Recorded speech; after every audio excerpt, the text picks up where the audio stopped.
नमस्कार प्रिय विद्यार्थ्यांनो, मी मिसेस सुरेखा गव्हाणे तुमचं संस्कृत सिम्फनी चॅनलमध्ये स्वागत करते।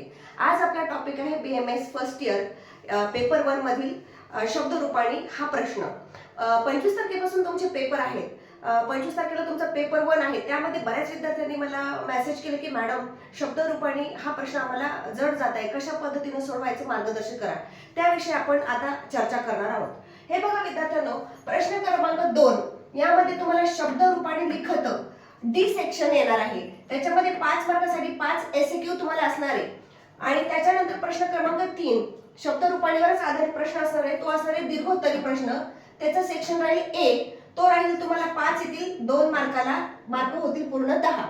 मग आपण त्याच्यामध्ये कशा पद्धतीने तुम्हाला शब्द असणार आहेत तर हे बघा, सर्वप्रथम आकारांत, आकारांत, इकारांत, दीर्घ इकारांत, उकारांत, दीर्घ उकारांत, ऋकारांत अशा पद्धतीचे शब्द तुम्हाला परीक्षेत येणार।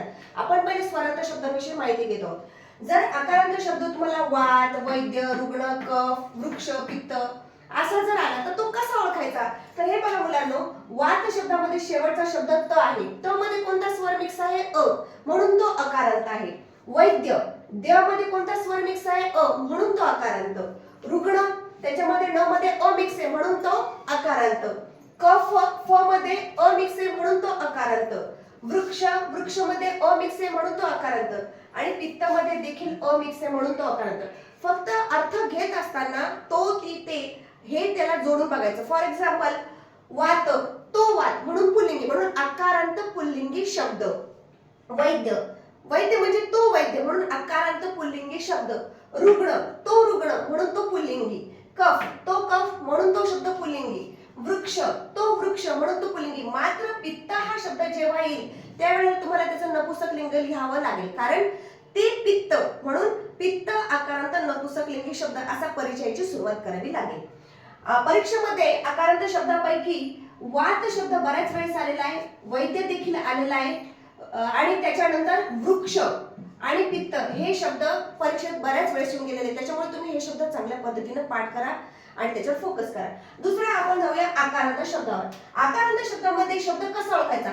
बला, कला, स्थिरा, माला या प्रत्येक शब्दाच्या शेवटच्या शब्दामध्ये कोणता स्वर मिक्स आहे तर आ। ल मध्ये, बला मध्ये कोणता शब्द आहे? ल मध्ये आ। कला मध्ये ल मध्ये आ। स्थिरा मध्ये र मध्ये आ। माला मध्ये ल मध्ये आ, म्हणून तो आकारांत शब्द आहे। मात्र आकारांत शब्द हे कंपल्सरी स्त्रीलिंगी असतात, एवढं लक्षात ठेवा। तिथे कसले चूक होऊ देऊ नका।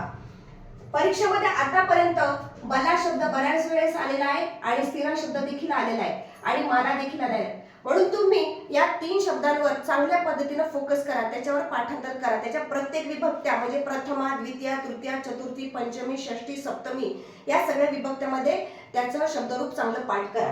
त्याच्यानंतर आपण जाऊया इकारांत शब्दामध्ये। इकारांत शब्दामध्ये अग्नी, मुनी, प्रकृती, मती, अस्ति हे शब्द आहेत। मग हा शब्द ओळखायचा कसा? तुमचा शेवटचा शब्द जो आहे त्याच्यामध्ये अग्नी, मुनी या शब्दामध्ये कोणता स्वर मिक्स आहे? ह्रस्व विलांटी म्हणजे छोटी ई, म्हणून तो शब्द इकारांत आहे।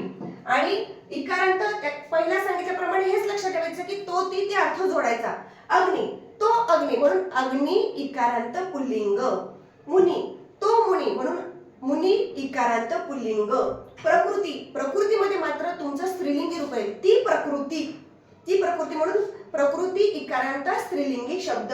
मती, ती मती, मती म्हणजे बुद्धी आणि ती बुद्धी म्हणून इकारांत स्त्रीलिंग। आणि अस्ति, अस्ति म्हणजे आपल्या मांस, हड्डी, तर तिथे ती हड्डी म्हणून इकारांत। अशा प्रकारे तुम्हाला त्याचं लिंग आणि एंड हा ओळखायचा आणि पुढे शब्दाचा परिचय द्यायचा आहे। त्याच्यानंतर आपण जाऊया दीर्घ इकारांत शब्दावर। दीर्घ इकारांत शब्दामध्ये तुम्हाला धमनी आणि नदी हे 2 शब्द चांगले पाठ करायचे आहेत। आपण बघूया, धमनी, न मध्ये कोणता शब्द स्वर मिक्स आहे तर न मध्ये दुसरी विलांटी म्हणून दीर्घ ई, म्हणून तो दीर्घ इकारांत। नदीमध्ये कोणता शब्द आहे? द मध्ये दीर्घ ई म्हणून दीर्घ इकारांत। आणि नेहमी दीर्घ इकारांत शब्द हे स्त्रीलिंगीच आहेत, एवढं मात्र चांगलं लक्षात ठेवा। तिथे कसलीही चूक होऊ देऊ नका। दीर्घ इकारांत शब्द पुल्लिंगी नपुंसकलिंगी नसतो आणि मोस्टली आतापर्यंत धमनीचे बरेच परिचय आलेले आहेत, त्याच्यामुळे धमनी आणि नदी हे 2 शब्द चांगले फोकस करा। आपण पुढे जाऊया उकारांत शब्दावर। उकारांत शब्दामध्ये ऋतू, भानू, गुरु, रज्जू, धेनू, मधु हे शब्द आहेत। या शब्दांमध्ये ऋतू हा शब्द बऱ्याच वेळेस परीक्षेला आलेला आहे, गुरु देखील शब्द बऱ्याच वेळेस आलेला आहे, रज्जू देखील शब्द बऱ्याच वेळेस आलेला आहे आणि धेनू देखील. म्हणून हे 4 शब्द तुम्ही एक शब्द जरी चांगला पाठ केला तर तुमचा पूर्ण शब्दांचा परिचय होतो. आता तुम्ही म्हणाल की ऋतूमध्ये तला पहिला उकार आहे, म्हणून त्या त मधला जर स्वर आपण बाहेर काढला तर तो राहतो उ, म्हणून तो शब्द ओळखला जातो उकारांत. पूर्वीप्रमाणेच आपण त्याला तो ती ते हे प्रत्यय जोडून बघायचे. फॉर एक्झाम्पल तो ऋतू, म्हणून ऋतू ऋकारांत पुल्लिंगी शब्द. भानू तो सूर्य, म्हणून उकारांत पुल्लिंगी शब्द. गुरु तो गुरु, म्हणून उकारांत पुल्लिंगी शब्द.